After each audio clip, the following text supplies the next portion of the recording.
Закончив с нижними слоями пыли, мы воздели руки к небу в надежде, что это уже финишная прямая.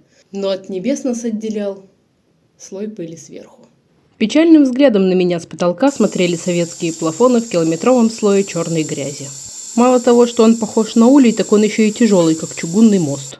Но менять мы ничего не собираемся, поэтому сохраняем стилистику. И вы не представляете, какое это невероятное удовольствие раскручивать полную пыли лампу в надежде исправить ситуацию. Вообще, как часто вы дома обои со светильниками протираете? Такой вот вопрос. По наблюдениям, после обеспыливания было замечено увеличение световых характеристик люстры примерно на 15%. Действительно, стало ярче в зале. А мы переходим на кухню, где нас ждет очередной советский шедевр. Конечно, дополнительным слоем сверху был еще и жир, но Ирина сдаваться не собиралась, ведь она не только профессиональная уборщица, но еще и высококлассный люстромонтажник. Держу в курсе, дальше будет только хуже, потому что слово расхламление нам неведомо.